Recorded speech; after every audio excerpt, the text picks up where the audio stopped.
Most businesses fail not because their offer isn't good, but because their offer doesn't make people say, I need this. There is a massive difference when selling different services and products in how you structure your offer. And to be honest, for me, I'm 10 years into entrepreneurship and I didn't truly understand the value of a strong offer until very recently. I've been launching a new service, and what I did was I built out this recruiting firm, and I thought, oh my God, this is great. I know the value of this. I understand the value of this. But my offer did not resonate with anyone. I've spent hundreds of thousands of dollars advertising. No one was biting. So what I wanted to do was re-diagnose the offer and understand what offers truly mean. So if you're looking to do advertising and marketing, you can't necessarily just put out what you want to do. In public relations, I run a multi-million-dollar PR firm. Our offer is not, hey, do you want us to do pitching for you and maybe get you published? Part of our offer is, hey, we're gonna put you on a month-to-month retainer and we're gonna guarantee X amount of placements per month.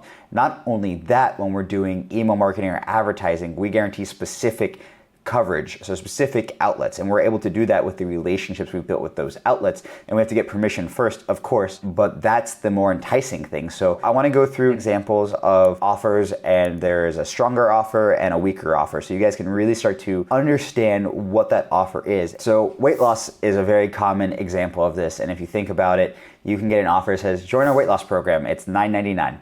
That's it. That's the whole offer. It wasn't very enticing. Everyone has a weight loss program. Why do I want to join that weight loss program? Am I guaranteed anything? Who are they talking to? Is that just to anyone that wants to lose weight? Or would you rather lose 10 pounds in 30 days without giving up your favorite foods and spending hours in the gym? Or your money back? See the difference? Especially with that money back at the end. There's a huge difference in that offer where one's just like, pay us, nothing's gonna happen, you're really not that committed, or something very specific. Now you can get even more specific and charge more by niching down. The next example is programming. So if you have a programming course and you're gonna teach someone to learn to code, you could say, hey, learn to code, it's $2.99. That's your offer. Or you can say, learn to code and we guarantee you'll get a 80 grand job in the first 90 days programming, or we'll pay for your next course. Huge difference in that offer, very enticing, and they're reducing the risk of you signing up and getting that course. And I guarantee you can charge more than that $2.99 with an 80 grand offer in the back end. All right, so here's another offer towards more the marketing side of it. So you could have an all-in-one marketing software like Go High Level, and you could say all-in-one marketing software, $49.99. Not a very strong offer. Or you could have someone that says, automate your entire marketing process in 2 hours and triple your leads in the next 30 days, or we'll pay for your next year of the software. Huge goals, and you have to be able to back that up, and you have to find an offer that truly works for you. But there's a huge difference in these offers, and one is way more enticing, and you just have to figure out how to program that and how to say that to the general public. Another one would be coaching. So I can say, hey, I'm a business coach, sign up with me. Or I can say, hey, I'm a business coach, I guarantee we'll double your revenue in 6 months, or you don't pay. The other way to do something similar to that is, I guarantee we'll double your revenue in 6 months, and I'm so confident I'm only gonna take a percentage of the increase in revenue. See how that's reduced the friction to barrier, and they just say, hey, I'm just gonna take a percentage of whatever else I make you, and that way it's a guarantee that you're gonna make more money or you don't have to pay more. So it's just so much easier to make that offer, and I'm way more interested in working with that coach than I am with one that's gonna charge me $100,000 with no guarantee, and they're not gonna be involved and they're not incentivized to help me grow. All right, in the real estate realm, you could have a course that says, come join and learn about real estate, or you could do something that says,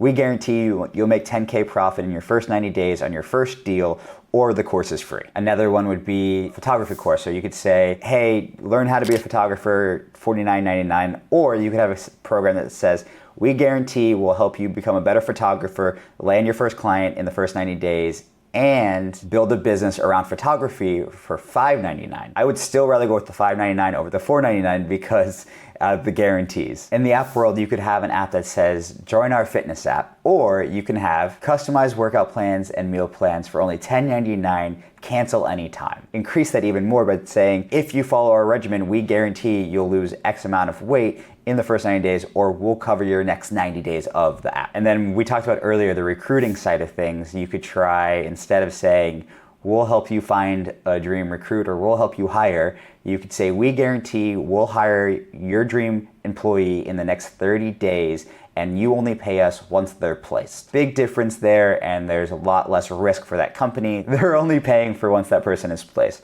Now, I hope these examples help you get a better understanding, but I really want to reiterate, when you're doing things like cold email or advertising, not only is the fact that the offer has to be good, but you have to communicate to that platform. So not all offers are going to work on all platforms. If it's working on Google Ads, it probably won't work on Facebook. Or if it works on Facebook, it probably won't work for email marketing. So you have to figure out what's going to work on that medium and continuously experiment with those offers and who you're targeting to.